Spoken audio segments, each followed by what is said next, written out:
we become this space in Detroit, like with the Lions. Like now, we we kind of overthink things way too much. You know what I'm saying? Like with this team, and instead of just saying, you know what, we the way we play, we're gonna just line up, and if we play the way we have been the last 2.5 years with this team, going on 3 years, we shouldn't have any issues. You know what I'm saying? I mean, not issues as meaning it will be some pushback. Hey, this is the NFL playoffs, Ted. You know that this is better than we do. I mean, this is NFL play. So every team deserves to be here, man. At this point of the season, it's all about matchups.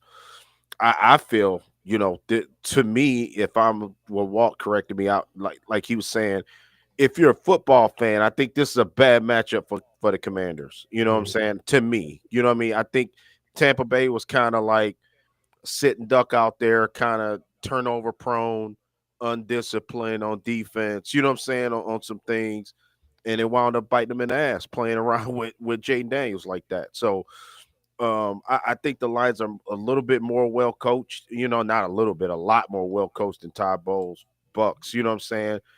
I just don't see a Dan Campbell ran team, Aaron Glenn ran team, Ben Johnson ran team. These guys gonna be in tip top. I had somebody say today, well, I didn't like the rest. We had too much rest. And it's like, are you kidding me? I think that was just what the doctor ordered with this team, man. You know what I'm saying? I don't think, and Ted probably can attest to this.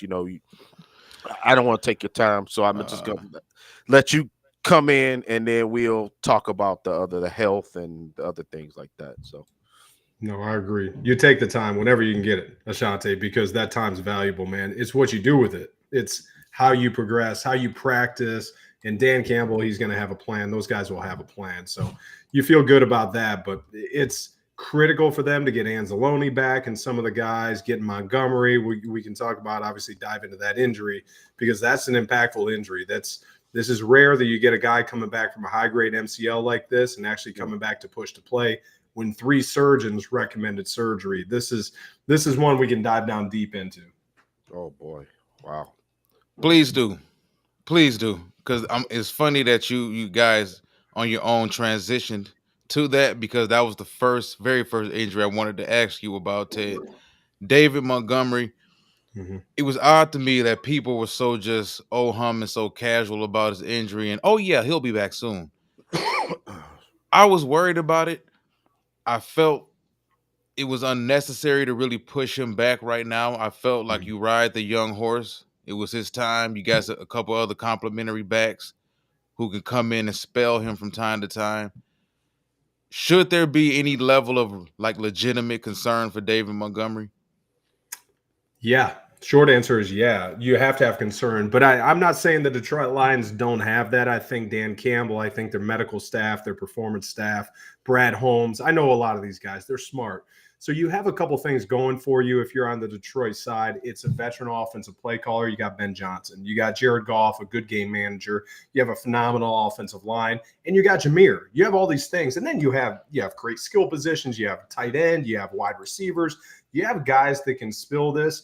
When you dive down into the complexity of that actual injury, an MCL for a running back at the NFL level is a very, very legitimate injury because of the lateral load. So you look at the mechanics of what the running back has to do.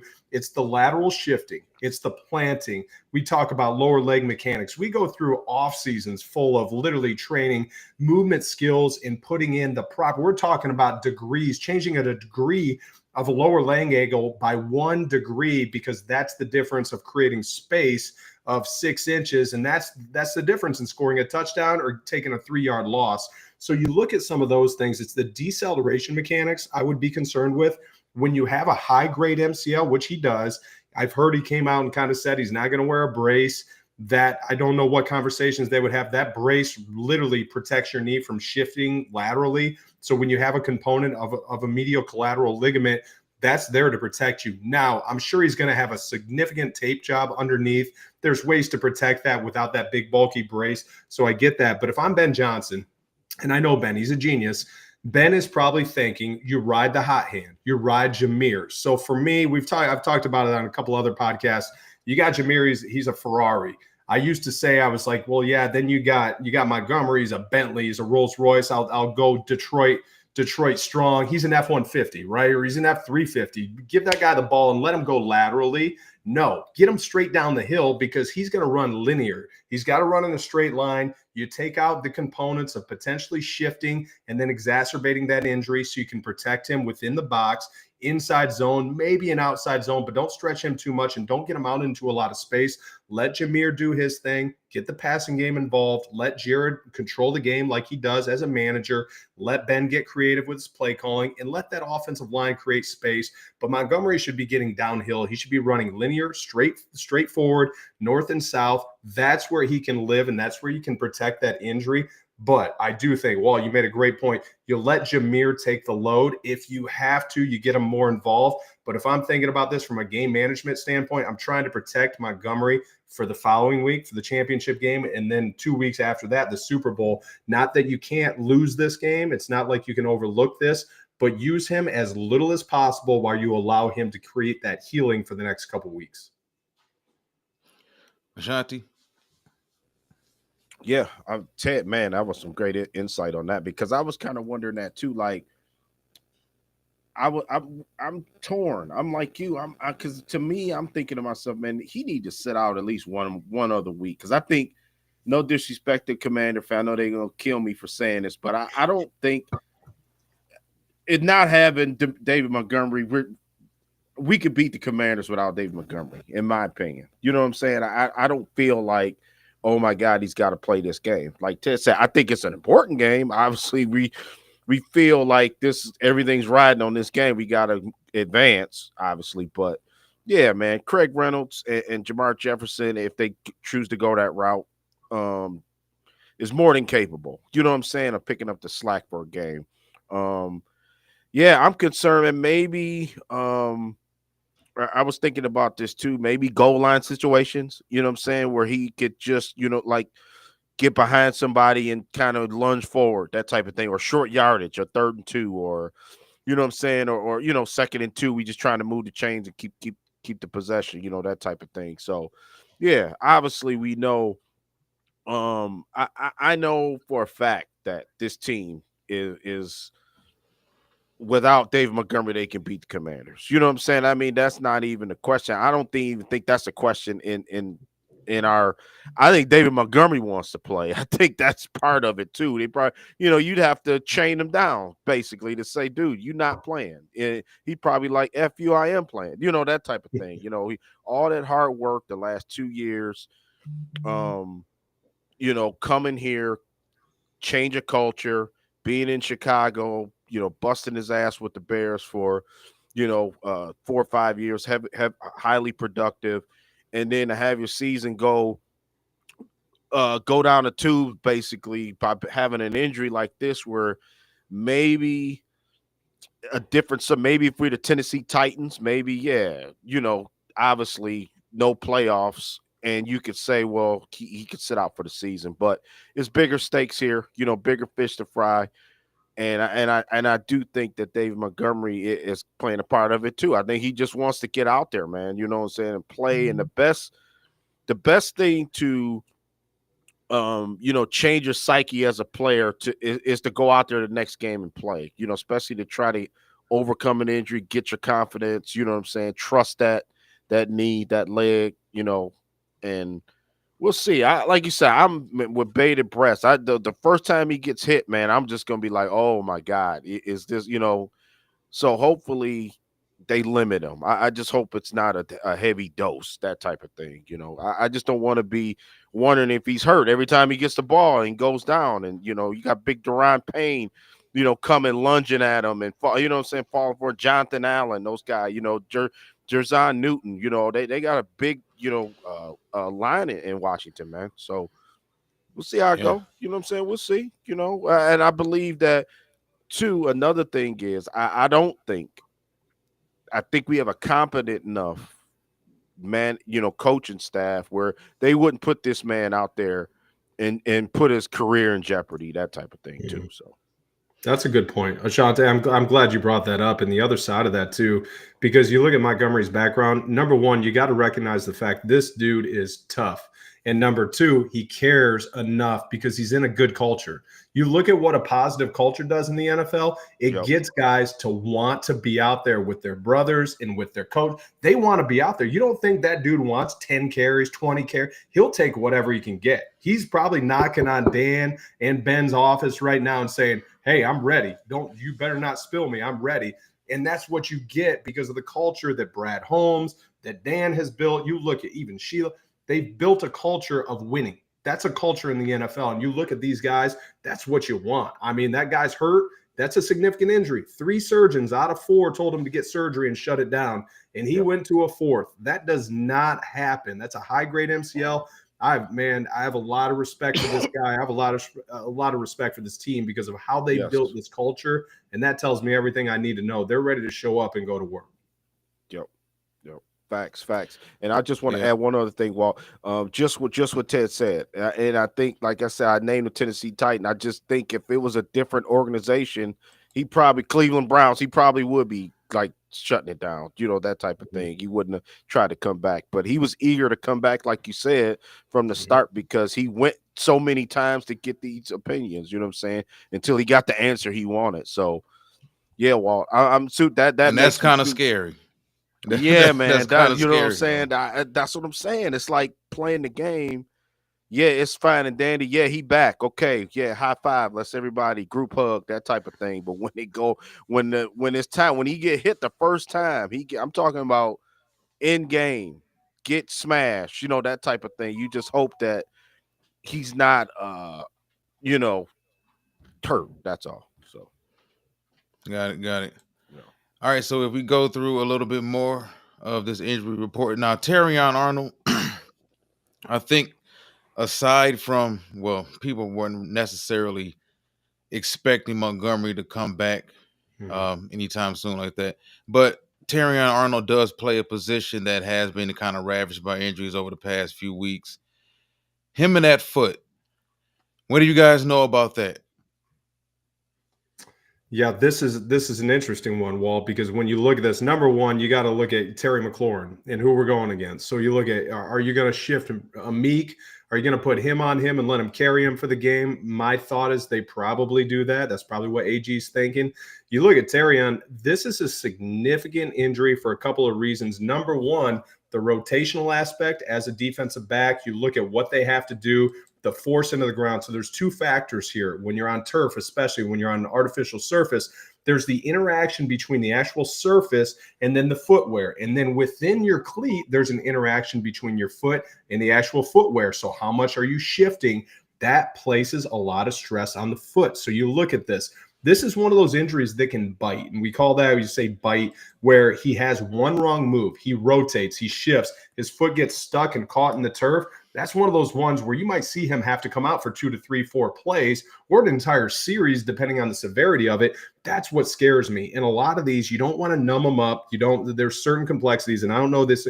I'm not in the medical room. I'm not in there, so I haven't evaluated this exact injury, but you typically don't want to numb these injuries up because you don't want to make them so numb that the athlete doesn't feel if it's exacerbating or getting worse, and you can protect them. So that's one of those complexities here. You don't want to throw them out there with just no pain medication because you want to give them a little bit of an edge, but you also don't want to go in there and site inject this and numb it up. So there's a couple things to pay attention to here, especially once again, because it's an artificial surface. Your foot can get caught way easier than it would on a natural surface. So there's a couple things you got to keep an eye on here. That's what would worry me. But I think from a game plan perspective, you have very smart coaches. You've said it, Ashante, you've said it, Wall, you've said it. We have great coaches in Detroit. There are some legitimate head coaching candidates. AG should be a head coach here in a couple weeks.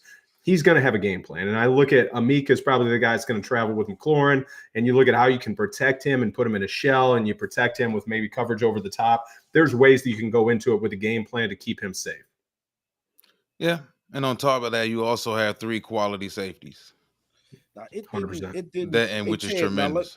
Let me ask Ted a question. Now, Ted, you seen when Terrion, I was like, I threw my hands up. I couldn't believe it was him too that got hurt. Now, it looked like his foot turned the wrong way, like a hyperextension type thing. Was it like hyperextend? Do you know, like, Was it a hyperextended? What I'm trying to say, because it looked like it just turned funny to me. It didn't look like your leg or foot was supposed to turn that way. So in the foot, you look at this as long as it's not an ankle, because that's a completely different conversation. But when you look at the actual structure of the foot, the first thing that makes contact, so we talk about dissipation of force. Your foot interacts with the ground, and that kinetic energy, it has to come up somewhere. And you're talking about big, strong dudes that are taking on brunt force, and they're taking on literally thousands of pounds of force and pressure. So once your foot gets caught, the breakage point has to come somewhere. That's why you try to get that breaking point from natural surface or some of the artificial surfaces that we can use technology with now. So that cleat, when it gets stuck in there, you worry about a couple of things. One's the most common one is a Jones fracture. So you look at the fifth metatarsal, you look at the structure of the foot. The foot is composed of a ton of ligaments and a ton of muscle. So there's legitimate muscle within the foot to where you grip, you squeeze the shoe, you squeeze to grip. And those things have to interact. So you look at connective tissue, you look at bone, hard tissue, and then you look at the actual muscular tissue that's surrounding all those joints and the complexities of the foot.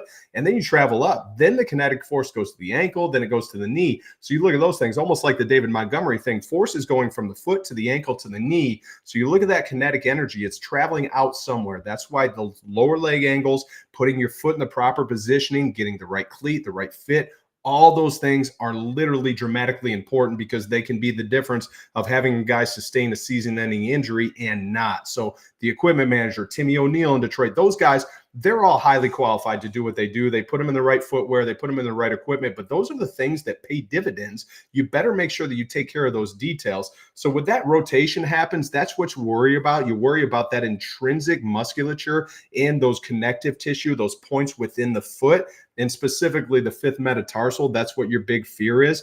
Liz Frank injuries, once again, the connective tissue, those are things that spring up. They're super painful, Ashante. Like, you deal with guys like that, it is one of the most painful things you'll deal with, because what do? You step every single play. So every time you're putting your foot into the ground, you feel that pain, you feel that sharp sting, and you're like, man, is my foot going to blow up and implode? That's what those players are experiencing sometimes. So that's the fear. But once again, you don't want to over-medicate a player, because you need them to feel so that they know if the injury is getting worse, and they can communicate with the medical staff and with the docs and the orthopedics, because that's a critical variable. You don't want this injury getting worse. Great stuff. Wow, Great that's stuff. amazing, Ted. Wow, okay. Yeah. And I think if we go through a little bit more of the injury report, Ennis Rakestraw has been kind of a mystery all season Yeah, as man. far as what's been going on with him. So he's listed as questionable. I'm pretty sure he did practice throughout the week. Not sure what to really expect from him. You're talking about throwing a rookie out there in the fire, literally in the fire. I do understand Washington doesn't have a lot out there on the perimeter outside of Terry McLaurin. They do have Luke McCaffrey, the youngest of a big clan of McCaffrey boys over there, man. That guy got a lot of sons out of there playing football. But yeah, there's not really a lot going on for Washington to really challenge us deep. But throwing a rookie out there in this type of situation is pretty dicey. I will say that. Pat O'Connor, who's given us all he's had the past few Oh weeks, man, love he's Pat out. O'Connor, man. Yeah, definitely. He's out dealing with a calf injury. And then Taylor Decker, personal reasons. We never really know exactly what the whole personal reason thing is, but we just take it as veteran needed some time off, leave the guy alone, mind your own damn business. So The here's what it Zeitler is, man. thing kind of came up here, within the last 24 hours. That kind of sucks that Zeitler is not going to play in this game. You know what I'm saying? Now let me ask you a question, Walt. Like, is it mahogany time again? You know what I'm saying? Absolutely. Yep. It's There's passing the mahogany. torch. Yeah, more than capable. So yeah. And yeah, Let's get to one more injury though. Yeah, I'm sorry. Go ahead. No, I just wanted to get to one more injury. The biggest name out of them all, the one name I think Lions fans have been clamoring for ever since the whole Dallas day. This right here, I want to get this from you because I've seen some listen to some doctors on some podcasts ever since this injury occurred. Everyone I've heard say you're talking about guys not coming back till next November, maybe December, even if he is miraculously able to play within the first 2 to 3 weeks of next season, you can't really expect anything from him adjustment wise. Yeah. Would there honestly be any true benefit to bringing this guy back before you honestly should? Benefit? No. I mean, the benefit is you win the Super Bowl, right? I mean, so you go with a franchise that's never had the opportunity to do that. This is a once in a generation type of moment. So do you capitalize on it? And once again, it's almost like that Montgomery situation. You don't think Aiden's sitting there and sitting outside Brad and Dan's office saying, I'm ready. I'm ready. Hmm. Super Bowl. Yeah. Just get me there. And you love the players like that. Once again, the culture and everything that they built there. So there's a couple things here. You got to look at the healing. You look at the bone healing first and foremost. So there's certain things you can do. There's supplementation. There's prescriptions like drugs like Forteo. There's things that you can do and prescribe for just the general bone healing. And then nutritionally, you're trying to get rid of any inflammation. So you're putting on an anti-inflammatory diet. You're going through all these things, and I guarantee a guy like Aiden is literally doing everything. You talk about those 1% details. He's doing it. And this is a leader of the team. So do you want him out there? Absolutely. Now, I would also say, Walt, you made the point a couple minutes ago about Montgomery. They're not going to put him out there if there's an undue or unnecessary risk to this athlete's long-term future, because you look, he is the face of the franchise, especially on the defense. Don't jeopardize his future, his career. And I think he's got a smart family. He's a smart kid. I don't think they'll do that. So is it out of the question? I remember when it first happened, it was right at that time frame. You look at the Super Bowl, it's February 9th or whatever it is. It's literally right at the cusp of the timeline to where it would be it's possible. It's possible. Is it likely? No. But have I seen crazier things? Absolutely. I mean, Adrian Peterson came back from an ACL in like 5.5 months. So you look at some of the things that genetic freaks like Aiden Hutchinson can do. Is it possible? Yes. Three of them. But that is a big injury. So the other thing you worry about here too is compensatory actions. When you have a catastrophic injury like that, you break multiple bones, you go to emergency surgery, that rehab process, your body goes into shifting and saying, I have to heal this site. Your body floods it with everything, blood, oxygen, everything you eat, all the nutrition that you bring in, everything is going to healing that anatomical site. The compensation that occurs as you go through the early parts of rehab, is he strong enough to be a fully functional Aiden Hutchinson?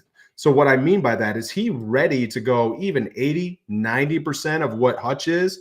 Is he ready to go out there and compete? Because has he been able to train his non-affected limbs? Has he been able to do these things on the opposite side?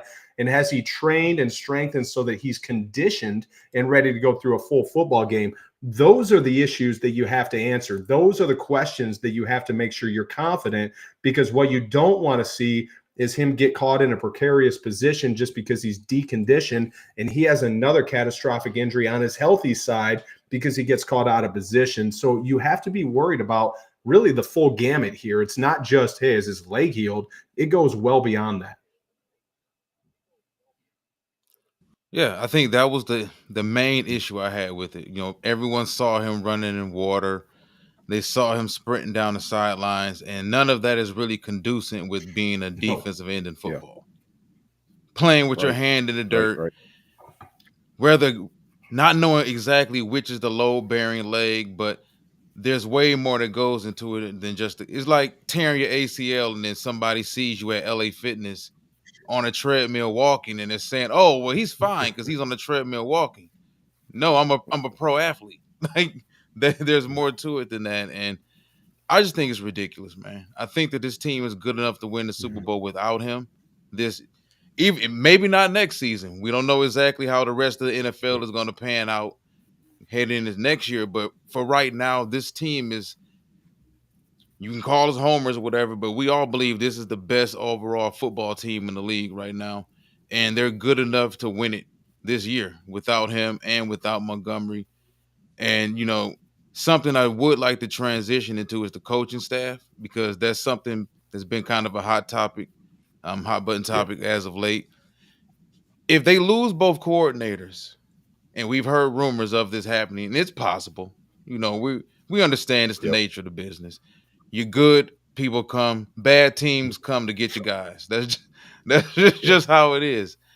But what position do you think that? And I'm asking both of you fellas this: moving forward, I think they're in damn good hands.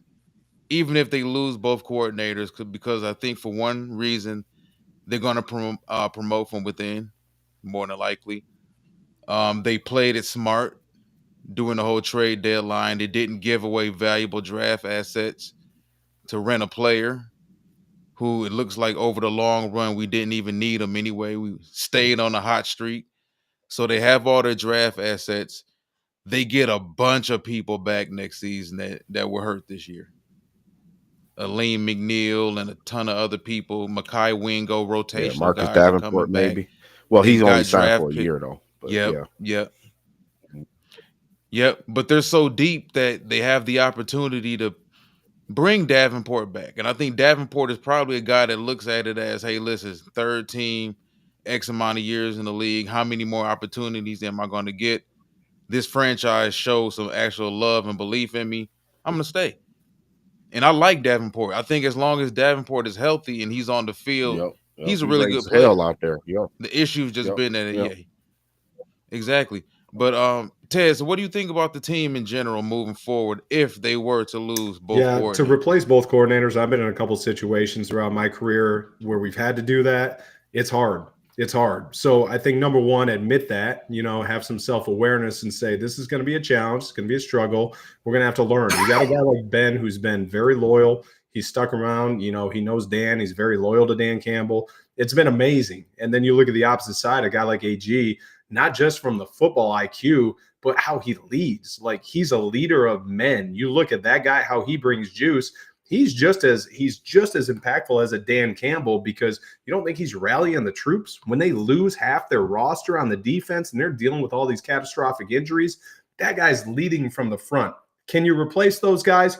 Yes. Can you replace them exactly and identically? No. So I think number one is taking a step back and being aware. So that's Dan Campbell, Brad Holmes. But then you look at what they've done. So how the Detroit Lions have constructed this team, I love it, because I've been in Philadelphia. We did a very similar thing. You build the offensive line, you build the defensive line. You obviously need some skill positions and some other things to work out. But how they've constructed this team, it's not just the talent in the personnel. Obviously, that's ultimately important. You need players that are out there making the plays.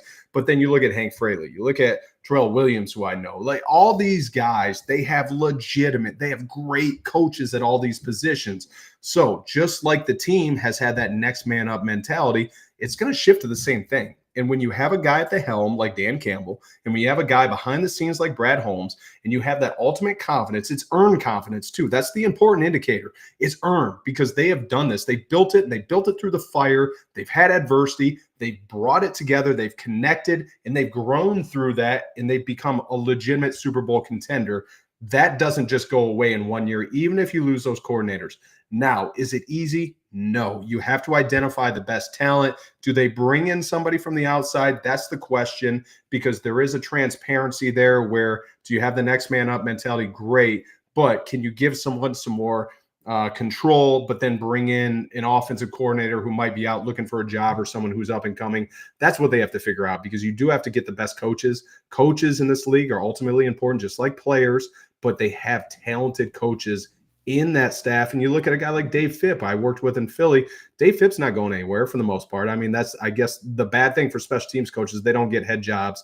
But you look at those guys stability-wise, he's done a heck of a job. You look at all those coordinators. It's not just O&D. It's special teams has done a really good job this year. So you look at all those guys, there's going to be some continuity. If they have to replace both those guys, it's going to be tough.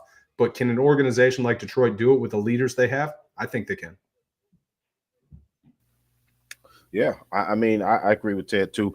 As far as I do think, man, I think the one that I'm gonna miss, man, really is Aaron Glenn. I mean, obviously, I like Ben Johnson too. I mean, I don't want to just slight him at all, but I think this is why to have to lose, arguably our best defensive player, our top two defensive players, and then some role players, as you mentioned, Makai Wingo, Malcolm Rodriguez, not having Enos Rakestraw most of the season.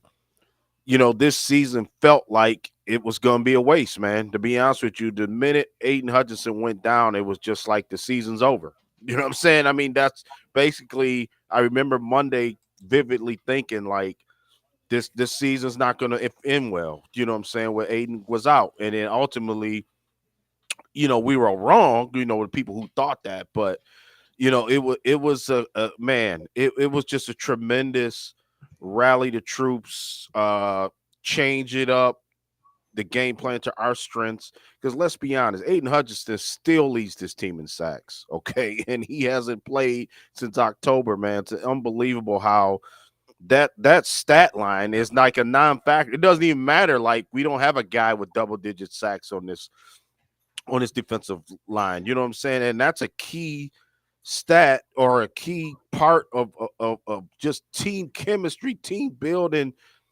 building your elite quality, your elite status as a team. Every good team, right, has a pass rusher, right?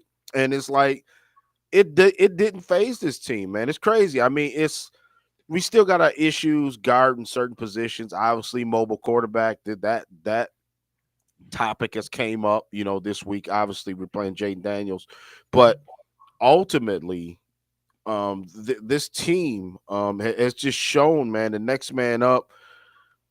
The draft picks. I mean, just having like Makai Wingo was another one that was kind of like a body blow because it was like, okay, Makai Wingo's in there, a guy that we both pounded the table for during the draft, and we wound up getting him. And it was like he was starting to emerge, and then he got hurt, and it was like, what does Aaron Glenn have to do? You know what I'm saying? What does he's not getting rewarded by all of this great coaching. He's just getting more injuries, and it's like now he really had to really keep these guys together, man. And I think that's still a lot of people talk about it when they talk about this team, but I don't think they really appreciate it. You know what I'm saying? I just think that people think it's a given that players are automatically, the next guy will come up and he'll be good. Okay, we'll just Pat O'Connor, he'll be good. And Pat O'Connor was great. I remember he's not even playing this week. Remember Pat O'Connor against Green Bay? He was like he was shot out of a cannon, man. Pat O'Connor, he was probably yelling at Pat O'Connor on that graphic right there. You know what I'm saying? It's just how he was getting these guys motivated to play. It was amazing to watch. I'm gonna hate to see AG go, but that he deserves to be a head coach. He really does. I mean, he really does. We'll be doing him a disservice if we hold him back. And then Campbell, he kind of knows. He's kind of been kind of saying it. Not that he's leaving, but hey, this is the business. This is what happens. We'll be able to get through it. We got some guys. We got guys in house. Blah blah blah. So yes, I think that our next defensive coordinator, I think he's in the building, bro. I don't think that they're gonna go outside and get it. I'd be shocked if he left. And Kelvin Shepard is another guy that's been with this organization. And I remember how much he said that he liked it here and he liked that, on the hard night. I mean, it was all for camera, but he told a story about he was going to cut his hair. And then Campbell said, no, you ain't cutting your hair. I want the authentic Kelvin Shepard. I want you. I don't care about how, that doesn't matter to me. That really stuck out when he said that. That showed me that Dan Campbell's a player's coach and he's a coach's coach, man. And I really do think that our next coaches, if they leave, it's going to be a transition too. I worry about Jared Goff more with a new OC than our defense with a new DC. You know what I'm saying? I mean, I don't know if I sound crazy by saying that, but I'm going to miss AG more if I had to just rate it. But the trick plays, I'm being real honest. Sometimes it makes me cringe. Sometimes it really does. When they work, I'm sitting there pumping my fist, and it's fun to celebrate. I love it all. I love it. So that part of it, where, yeah, we might not have a swag to do a double reverse on 3rd and 2 inside our 20-yard line, that type of thing, but it may be more structured. So yeah, it happens, man. It happens. I mean, we grow accustomed, but we always say, Walt, on our show, year by year, your team changes. Year by year, situations change, the roster turnover. You know what I'm saying? So we'll be able to adapt. We'll get through it. If it happens. So No, no, I agree 100%. And before we move on, I just want to ask Ted one more thing because maybe he has a little bit more Yeah. insight. Offensive coordinator, or just when Teddy Bridgewater, when they literally called him up and he had just won the state championship in Florida and called this man to come to the team,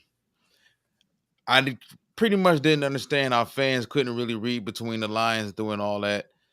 Some fans took it as no confidence in Hooker. Some people took it as Goff may get injured. What were your thoughts on what happened? Yeah, I think it's genius. Whether whoever pulled the strings on that one, whether it was Dan, Brad, whoever, and obviously Teddy's a well-liked individual. He's got a great reputation. People love him. But I think he's a coach in waiting. You look at what he's going to do. Can he be the quarterback coach? Can he be the coordinator? You look at Kellen Moore, who was in Detroit with me as a player. Kellen Moore is potentially going to get a head job here in a couple weeks. Kellen Moore was 2 years out of league when he became an offensive coordinator. So you look at that, it's not unheard of. In a player that's played at the quarterback position, I'm going to give them the utmost trust. If you can perform at the quarterback position in the NFL, you know how to diagnose defenses. You know how to build a game plan. You know how to look at everything that you need to, where you're putting in a game plan for your offense, and you know how the structure of the O-line works. You know everything. So for me, that was the first thing that kind of came to mind, and I like it because, number one, he's a well-liked individual. They look at him as a leader, as a guy, as a locker room guy, and I've seen it work with other players, the Josh McCowns of the world. Dan Orlovsky, before he went and became, ESPN, Dano, we hired him in LA. We actually brought him in as like this veteran player, but we were like, hey, Dan, we want you to be a coach. And he was going to become a coach. He ended up going the TV route, which is a good decision. But this happens all the time. I think when you look at those quarterbacks, that was my first thought, Wall. So that's a great point, because I think when you look at this, they're setting up for the future. And Sean McVay and I always had this problem when I was in LA with him. We got to the point where we started getting poached. Our staff just got rated every year. And he was like, how do we defend this? I said, we have to have the next man up. You have to have the QC coach, who's the next tight ends coach, and then he becomes the next offensive coordinator. You got to think like 3 to 4 years ahead of what's going to happen. And I think they're hopefully starting to do that. And I know Brad Holmes lived through that. He was in the building in LA with us. So you look at those guys, I think it's a really smart move on their part. So pretty much it's a coaching farm system. Mm-hmm. It's got to be. So to speak. It has to be. Wow, Ted, that was great, man. Insight, man. I never even thought about Bridgewater being a coach. I really didn't. I mean, that makes How about our sense. coach? Like, now, what do you guys think the odds are he becomes the OC or Scotty Montgomery? I've been saying it may be Scotty Montgomery soon. Scotty's been a head coach before, and he stated he does want to become a head coach again. So him, also Ingstrand, passing game coordinator. Yeah, those guys. So it's Mark Brunell. I seriously doubt it. Yeah, I think Mark seems to be one of those guys that really likes his job. Yeah, Like regardless of what he does for a living, the guy that just really likes what he does and doesn't want to do anything else.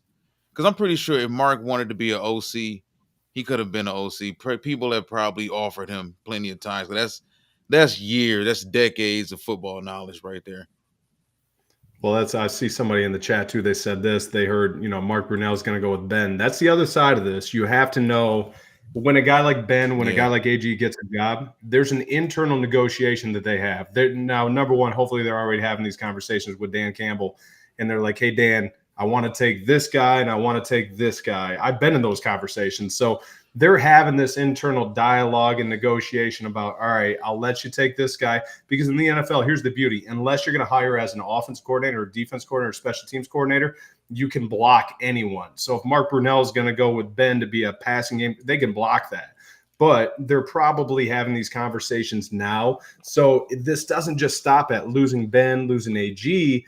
It's who are they going to try to take with them, who wants to go with them, who's trying to advance their career. There's a lot of aspects and there's a lot of depth to all these conversations, and you got to keep that in mind. Now, I think I would agree with you, Wall. I think a guy like Mark is probably happy, and he's probably in a really good situation because Jared needs continuity, and that's the beauty of what Ben's been able to provide for him. And on the defense, the same thing with AG, with all those guys. You need continuity in this league. It happens far too often where it's this cyclical. Every year you got a new system. You have a new offensive defensive coordinator. How do you expect players to continue to grow and develop in those type of settings? So that's why you get behind the ball. That's why the Detroit Lions were smart. They were patient. They took their time. They said, we have our guys, we have our people. We're going to be patient. Let them build this, and look at where that's got them. Yeah. Absolutely, absolutely. Now I do want to get to someone who I know Shanti and I discussed during the off season, the ideas and the odds of him being a 1,100-yard back, 1,200-yard back.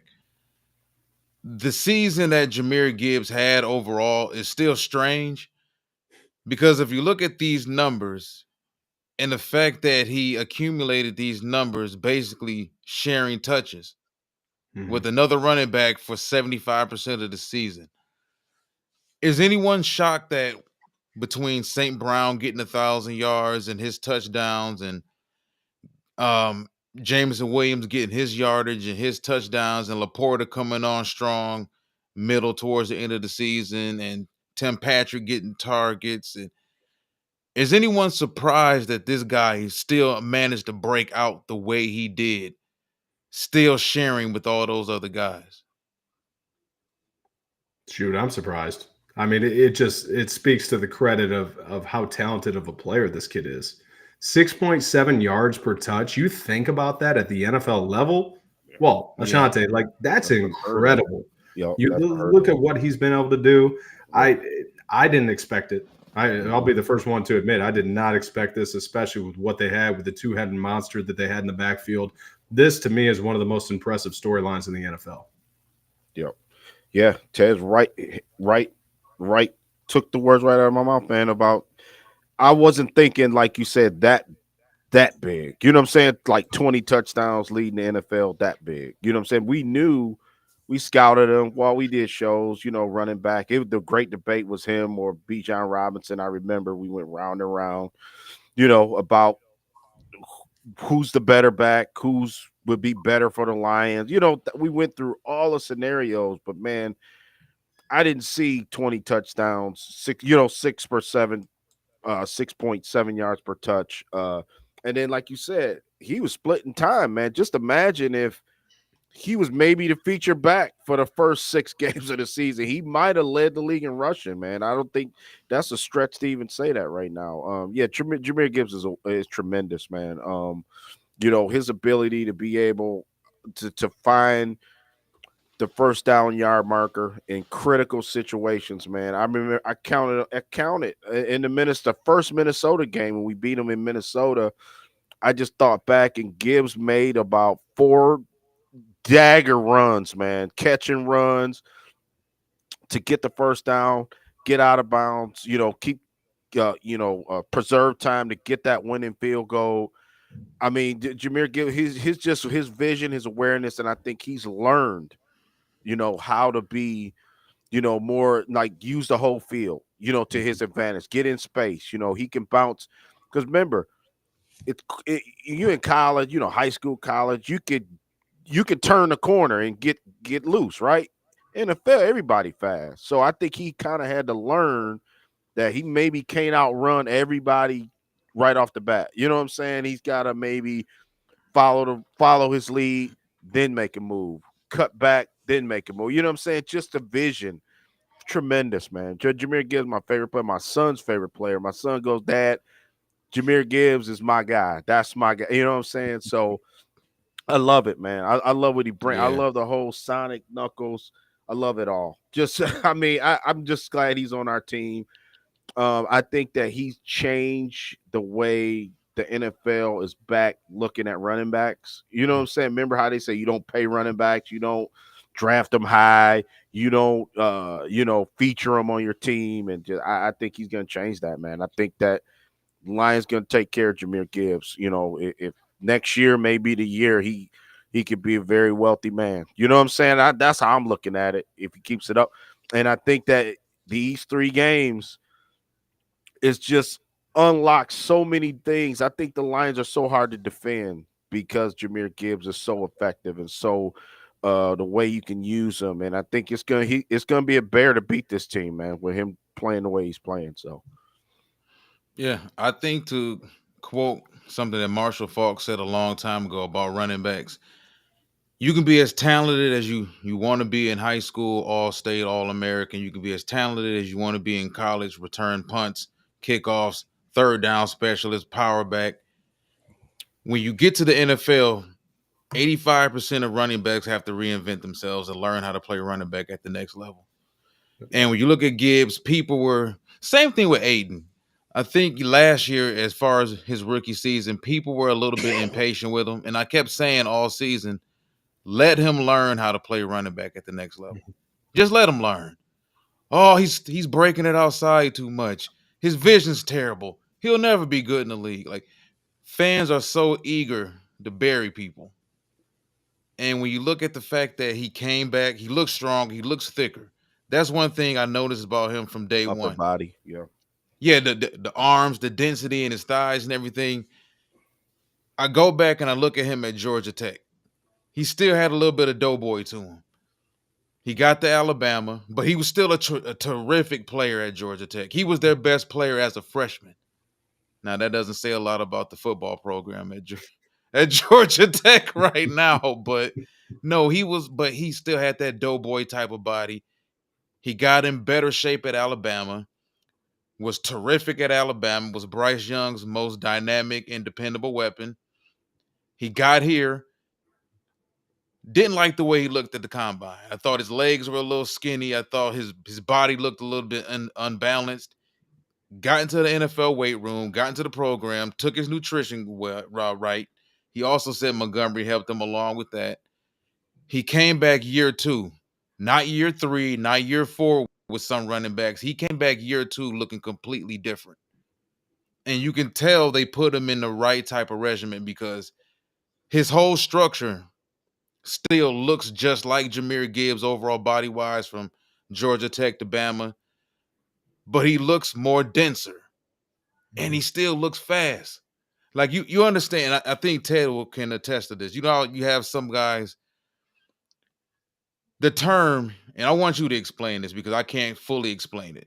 The term "he runs like an athlete," what does that really mean?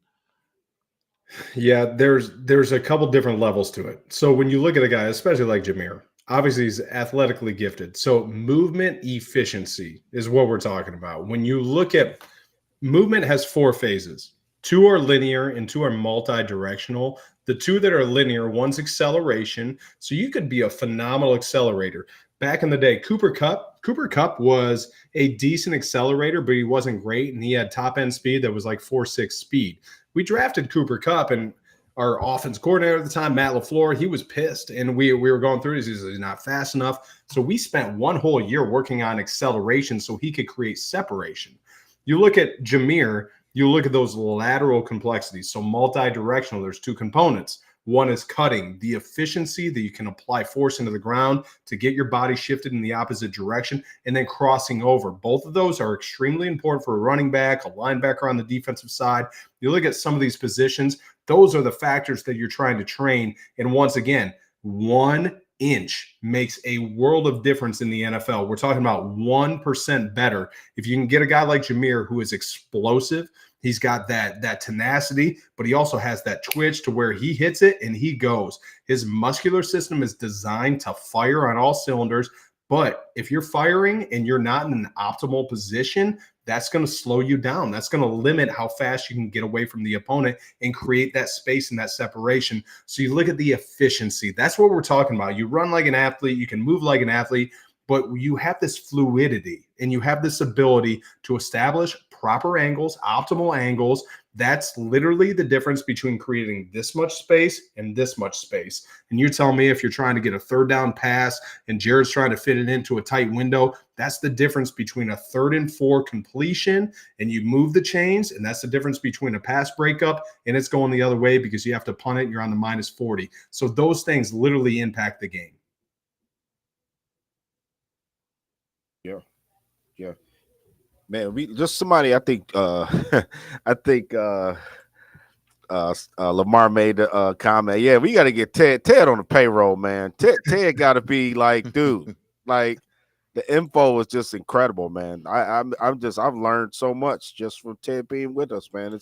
incredible, man. Your insight, your vernacular, you know the game. And I like talking to people who know the game, man. You know what I'm saying? It's just so refreshing to have someone know what the hell they talking about. That's what I'm trying to say. So amazing, man. You know Definitely. what I'm saying? You get so many clowns on every day that's getting paid to just spew out agendas and just like, Detroit sucks, basically. So, it seemed like they get paid to say that. You know what I'm saying? But Go just to have, Yankees. yeah, yeah, right. Cowboys, they talking Yay about Deion Dodgers. Sanders, you know what I'm saying? Getting the Tiger jobs. Woods. Right. Just So throw every name in this one segment. yeah, right. So No, I Yeah. yeah. appreciate it. It's the No, game I within a get game. it though. I Yeah. do think the big piggyback off that, it is mainly about comfortability and muscle efficiency. I used to say that about Calvin Johnson. Like, for Calvin to be 6'5" and 240, there was Mhm. nothing awkward about him. He moved very fluid. When you watched him run fast, he looked like a gazelle. Everything was very smooth. I said the same thing about Malik Neighbors coming out. He ran like an athlete. We talked about Xavier Rhodes, who played cornerback for the Minnesota Mhm. Vikings back in the day. Like, he was 6'1", 6'2", 218 pounds, but he was built like an athlete, and he was actually built like a linebacker, but he ran like an athlete. And you look at the size; those guys can come in all types of size packages, whatnot. But when you have a very smooth, fluid athlete like that, it's very something special, very something great to watch too. I just love it. Mhm. But all right, so we can move on to a big name guy, Jared Goff. How important do you guys believe he has to be every step of the way? Because we got the bye. So instead of playing 4 playoff games in order to win the Super Bowl, we have to play 3. Typically, regardless of how great a quarterback is, during a playoff run, you're gonna have at least one dud. You can go through those New England Patriot runs. Tom has some duds. Vinatieri had to save their ass a few times. The defense had to save their ass a few times. It happens. You win as a team, you lose as a team. Percentage wise, how big of an impact do you think Jared has to honestly be? I mean, Ash has to honestly have on his team for them to be successful long term in this playoff run. Oh man. I would say Jared Goff is I was just telling somebody this today. I trust Jared Goff way more than I trust Jalen Hurt, than I trust.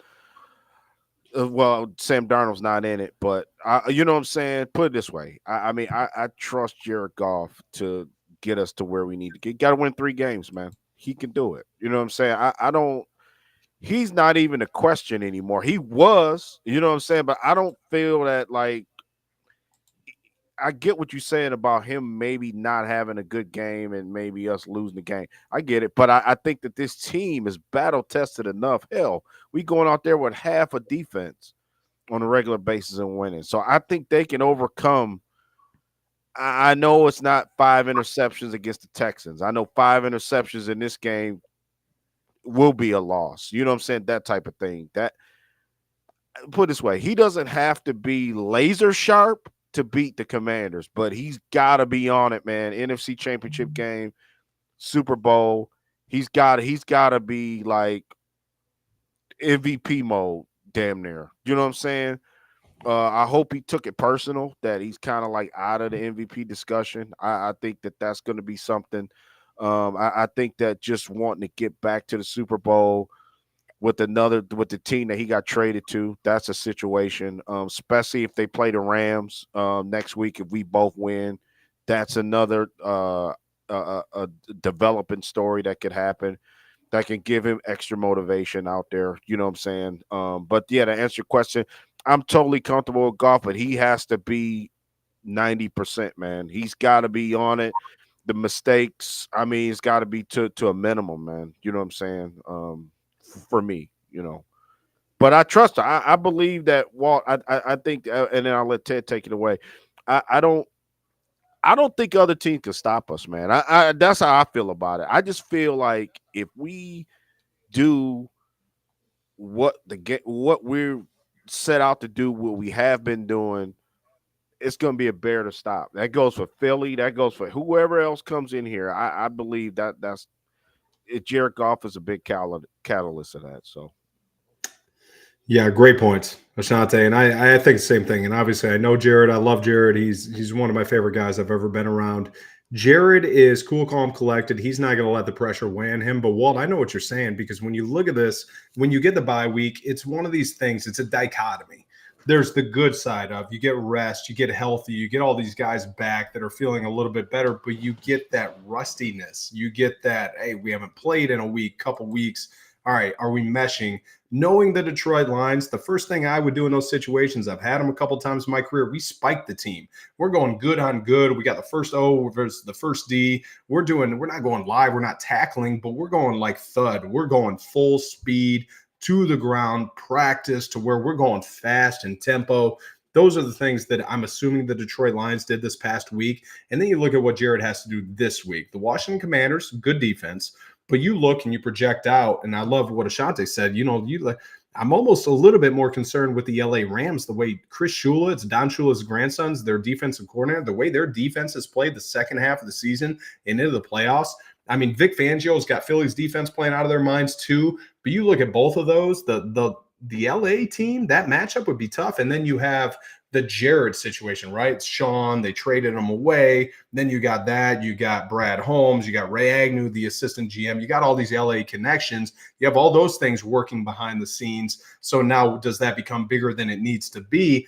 I don't think it'll get too big for Jared, but I know what you're saying, Walt. It's a serious consideration. So if there's that get back on track game, it's this week. It's Washington, and then Philly or LA. Those are two significantly different defenses that they're going to have to go against. But once again, I think Ben Johnson, I think with Jared, with the weapons that they have on offense, the offensive line, those things will take care of themselves. They're set up to win this thing. So, how often, because you've been around this for a long time, how often does it move past 2 or 3 games? No, because we had the very first game, not the very first game, but the very first year to rebuild. Stafford went to LA, Goff was here. We went to LA, they destroyed us. We won the last 2. So they've played 3 games already. Do you think Goff is still caught up in all of this? McVay's caught up in it. Stafford's still caught up in it. It seems like Kelly Stafford may be still a little bit caught up in it. But I mean, it seems like the fans and the media seem to be more still caught up in it. Now, don't get me wrong. I do believe if the Rams won this week and we won, do I believe Stafford has a little bit extra edge? Will love to beat us? Sure. Will we love to beat him? Sure. But does that type of animosity, and I don't think it's necessarily animosity between Stafford and the Fords at all, or Goff and McVay for this man. I think they're both moved past that. But for fans who are out here who think, okay, if the Rams win, he's aiming to cut our hearts out and this and that. It's been 3 games they've played already. Like, does that really last that long to 4, 5, 6 matchups? Yeah, Walt, it lasts a career. It lasts a lifetime. It does not go away. And it's not, I agree with you. It's not animosity, because I know I spent a lot of years here with Matthew, with Stafford, and he loves the place. He loves Detroit. I mean, he's done some great things for the community. It's not that. And Jared's the same way in LA. We went to Super Bowls. Like it's amazing. It's not animosity, but it's still that thing in the back of your head. You're a competitor. You're a type A personality. I show up, I want to kick your ass. You're telling me I'm not with you anymore. Now this is my crew. This is my team. I'm showing up to do what I need to do, and you're in my way right now. It's more that. It's not this animosity. There's extra feelings there, but I think both guys are going to feel it. I think the further you get away from it, the calmer you can remain, but it's still back there. I guarantee. Coming into Ford Field for Matthew, Jared taking on the LA, he sees that logo. It's still in their heads. It's still Brad Holmes is thinking about it. He's looking across, and it's not animosity. He just wants to beat Les Snead because GM versus GM, he wants to show Yeah. you that he has a better roster. And Les wants to. It's competitiveness, man. That's the beauty about the NFL, about sports in general. We're all competitive, and that's one of the things that never dies. Yeah, Ted's right. Yup, I was thinking the same thing. Just what Ted said about, because now Jared could say, "Listen, you didn't get us. You didn't. Well, Jared had already check off the division win, 2 straight division wins, right? Only thing he hasn't checked off yet was to get the team to the Super Bowl that Stafford did do. So I think it is a little bit of a grudge match, a little bit of tug of war between those two. You know what I'm saying? It's a healthy one though. It's not, like you said. I don't think they not sleeping at night because they worried about it. But I think, if they cross paths again, it'll be worth talking about. It's noteworthy to bring. Oh it yeah, up. because there's a lot of moving variables. Like as Mhm. Jared Goff, I know in the back of my mind, McVay's over there telling his defensive coordinator all of my weaknesses.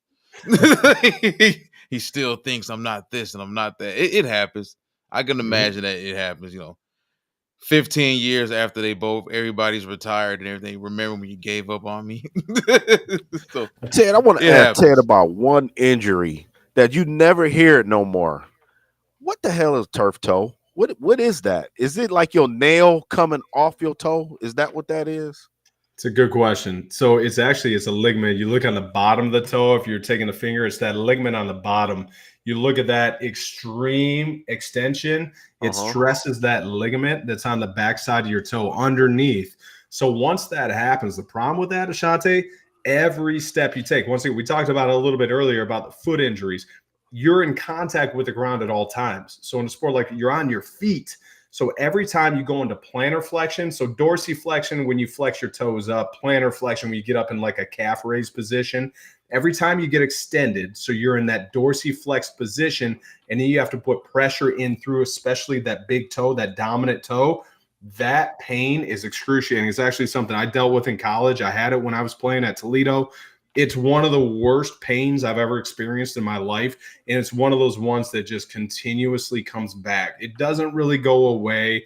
You can shoot it up. You can do a couple different things, but it's one of those things. It just continuously bothers you. It's every step you take one cut, you get into an extreme extended position, and then you try to drive off that toe, and you literally want to cripple to the ground. You want to crumble. And it's like, what the hell is wrong with my foot? That's the worst pain ever. It's not a fun injury. It's one of those ones that's not talked about a lot. It's a little bit less extensive now because we have these ramp up protocols, but it's something that Oh, still impacts guys. yeah. Okay. Because I was Took wondering, because you down don't Deion hear. Sanders. Yeah, Yeah. yeah. You don't hear that much, that injury anymore. That's why I asked the question. So wow, man. Great question. You know. All right, Ted. Let's get down to some Washington Commander stuff. Dan Quinn, one of my favorite coaches in the league. We discussed Dan Quinn over the offseason. Like, I think, matter of fact, right before the season started, when we did our season preview show, we were talking about Washington and the odds of the Commanders potentially being one of those teams that jumps up and maybe becomes the Detroit Lions of this season. I don't think anyone had the idea that they would go from 4 wins under Sam Howell and Ron Rivera to 12 wins under a veteran head coach in Dan Quinn and Jaden Daniels, but I had them somewhere around 9 wins, ceiling wise. You just never know with a rookie quarterback. We saw CJ Stroud and D'Amico Ryans, that combination had success last year in Houston, but it really is a gamble when it comes to new head coach. Even though Dan Quinn wasn't a brand new head coach, he took Atlanta to a Super Bowl, but new head coach in Washington, new GM, brand new rookie quarterback. Roster is still kind of desolate of talent, but Dan Quinn has done a damn good job this season turning them around. The defense as well as the offense. This was a defense that committed 32 turnovers last year, which is beyond atrocious. I don't even understand how you average 2.5 turnovers a game at all, but he got that intact. They only had 16 turnovers this year. So that's a dramatic turnaround. But what do you think about the job Dan Quinn has done in Washington? I don't think you speak highly enough of it. Honestly, we talk about this. It's usually the surprise team that gets coach of the year. Now, I'm a little bit more on the opposite side. I think a guy like Dan Campbell should be under consideration for that. I know Kevin O'Connell's probably going to win it, but a guy like Dan Quinn with what he's done, exactly the statistics you just quoted, well, that's incredible. You talk about that. He's changed the culture in 1 year. You look at the slow, methodical process it took Dan and the Lions to build it. Dan Quinn did that in effect in 1 year in a pretty tough division. The NFC North is above everyone right now, but the NFC East was that division a couple years ago when we went to the Super Bowl when I was in Philly. I mean, we had 3 teams in the playoffs. You had all these teams competing that were all legitimate contenders. He came in and flipped it. But then I think you have to expand out. Cliff Kingsbury has meant a great deal to a guy like Jaden Daniels. You look at what they've done. They hired Bobby Johnson, an offensive line coach. He was a coach in Detroit for a short time. You look at some of the other assistant coaches that they have there. They have a lot of talent there. And then you look at Lance Newmark, their assistant GM. He was a Detroit Lions guy. He's worked in the personnel office for about 20 years in Detroit. Lance is probably going to get a GM job in this cycle. So you look at some of those guys.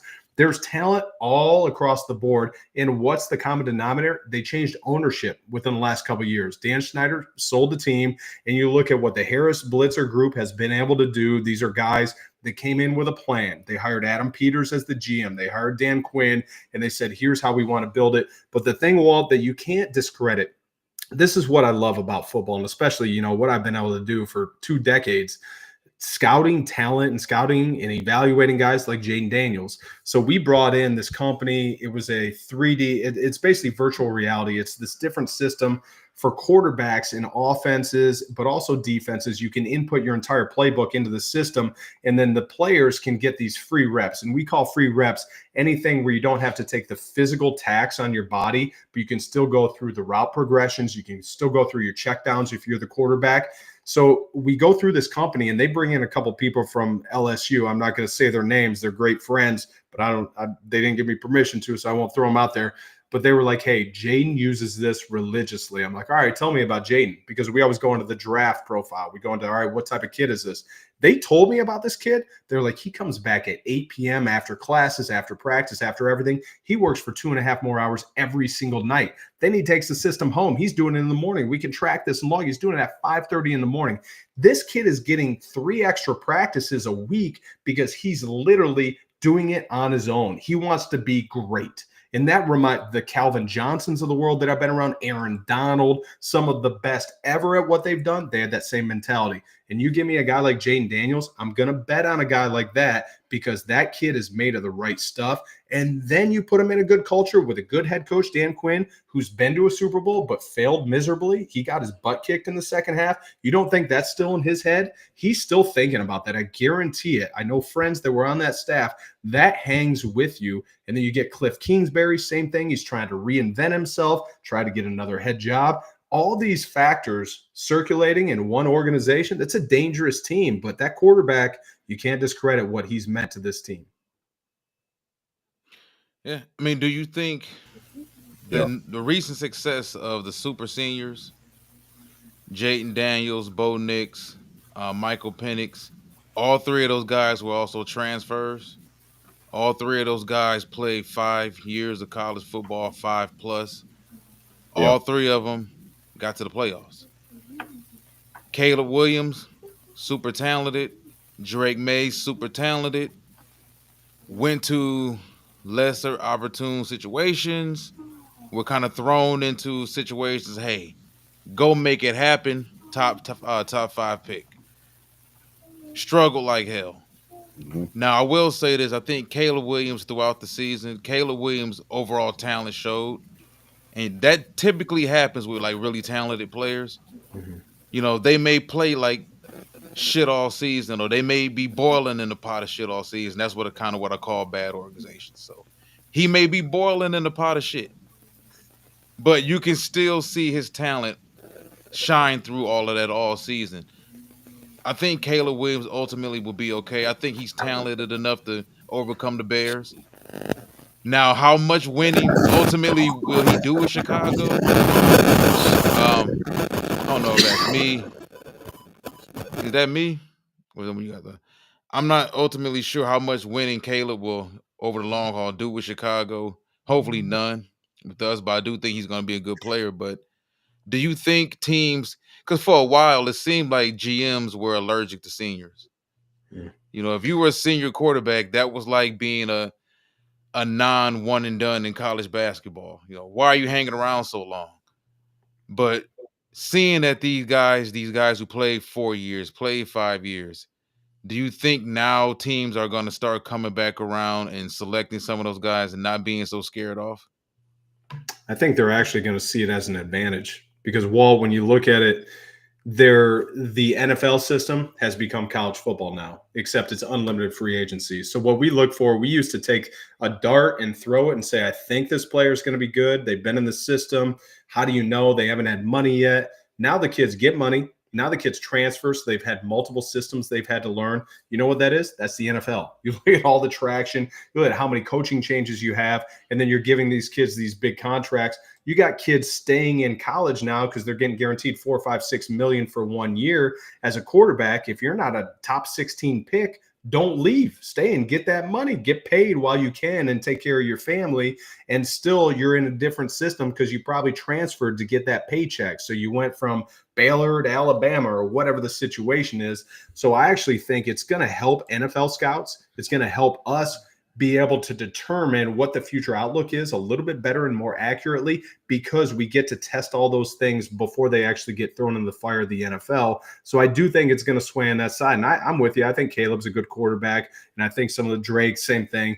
It's just going to take time. And I look at those kids, I'll look at them completely different moving forward when we scout and we evaluate talent because I want to know how are they going to handle the money? How are they going to handle coaching changes? Now you get kids that transfer 2-3 times. It answers all those questions. So it should be, it's drafting is never a perfect science, but it should be a little bit easier to answer some of those questions. Shanti? Yeah, I totally agree. Just on the trajectory, the path, Washington as an organization, I'm sitting here thinking to myself, now this is a team that repeatedly pissed away draft picks under Dan Snyder. And I'm looking at their draft. I had to look it up. And they're upcoming for 2025. I mean, they actually parlayed about 4 draft picks. They got a 3rd round from the Dolphins, a 5th round from the Saints, 2 sevens, 1 from the Falcons, 1 from the Eagles. This team's going to have 7 new faces on the team next year, as well as free agency. Dan Quinn building something good, man. You look at this team, Walt, 6 games this year. They've scored over 34 points, and their offense is not even ready yet. You know what I'm saying? They still, when a baby chicken is sitting on that egg, a baby bird sitting on that egg, they waiting on it to hatch, and they not even hatched the egg yet, man. This is a team they're sitting on a 6-game winning streak. They haven't lost since November 24th. Their average margin of loss in their 5 losses, Walt, is averaged out to about 8 points a game. So they're losing games by 1 score under 10 points, man. That's a team that's on their ascending. Whether if they lose this game or not, the Washington Commanders are in damn good hands right now. You know what I'm saying? Finally, they have a competent coach that's changed this thing. And then, like Ted just eloquently put it, and you did, you get a quarterback, dude. That's your ticket That's the right there. key. That Yeah. speeds up a lot of things. You can have deficiencies. That's why he's in this game, right? Because they have deficiencies, but hell, they got that guy at quarterback, man. And I'm gonna be God's honest truth. He's good. You know what I'm saying? He's that guy right now. You know what I'm saying? So of Yeah. course, I like don't we think was it's a talking, fluke. yeah, we was talking in the pre-show. Now he does have to CJ Stroud. Bo Nix is gonna see a lot of stuff next year that he might have not seen, gameplay. It's a lot of tape on him now. You know what I'm saying? So excuse me, guys. It might look a little different next year, but boy, Dan Quinn's got a damn good start. Not saying that they probably was expecting to be not in the playoffs, but man, to actually be in the playoffs and win a playoff game, that whole term you playing with house money, I think applies to the Commanders right now. Dan Dan Quinn. I'm sorry. Yeah. I think they're The recipe is kind of simple. They're great on third down, they're great on fourth down, and their quarterback doesn't turn the ball over. So they win games. It's the recipe doesn't change, man. I think sometimes some of these coordinators they try to constantly reinvent the wheel. People have constantly trashed our defense and trashed AG all season, talking about the yards given up and this and that. They were still top 5 in third down defense, and they were still top 5 in red zone. Those are pretty much the main things you really want to care about. Not to say that you don't, you want teams just constantly moving the ball up and down the field on you, but if teams can move the ball between the 20s, but once they get after the 20s, you suffocate them, that's really all that matters. Because field goals in the NFL are only going to get you so far at the end of the day. But all right, man, we had a great show, but we got to get this prediction out of you, Ted. What do you think about this game this weekend? I think Detroit handles it. If I got to throw a score, I'd go 34-23. I think they take it over. I think offensively they control the line of scrimmage. I think they just handle it. I think it's one-sided. Yeah, I'm not giving my prediction till Saturday morning. You want to wait till Saturday? Okay, definitely. Wait till Saturday. Put up Ted's resume up there, man. Let everybody see. Ted. Let everybody see who Ted the GOAT out here. Look at Ted. What? Look at that. Absolutely. Strength and conditioning coach, 2 NFL strength and conditioning coach of the year.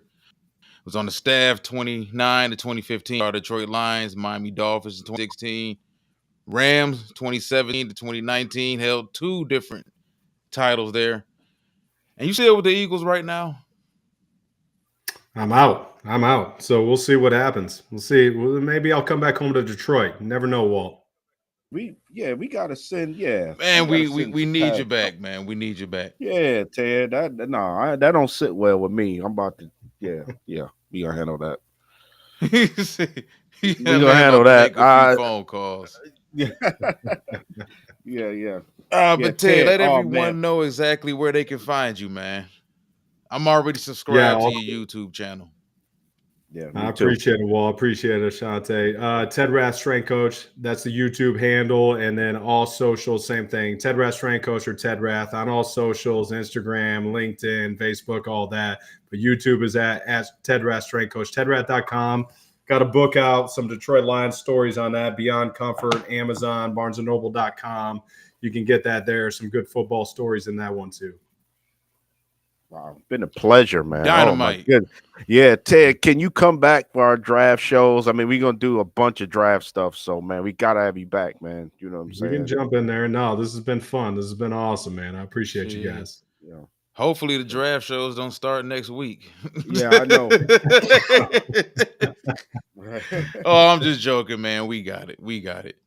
Yep. Like I said, I want to thank everyone for joining us tonight. We had everything live in the chat. I do apologize, wasn't really able to get to all the comments tonight as we normally would. Did want to give Ted the floor tonight to really display exactly what he knows in this business that we love in the NFL. I think he helped out tremendously as far as, especially on the injuries, Yeah, amazing. Because when it comes to these injuries, as fans, we're ignorant to all of this stuff. We don't know anything. But it does help to have someone around from time to time who does know exactly what's going on and has some pretty genuine insight. So, Ted, we really do appreciate you coming on, man. Yeah, tremendously. Amazing. Yeah. And appreciate you for being a Lions fan, for sure. Appreciate you guys. Thank you. It's been fun. Yep. All right, till next time, one pride.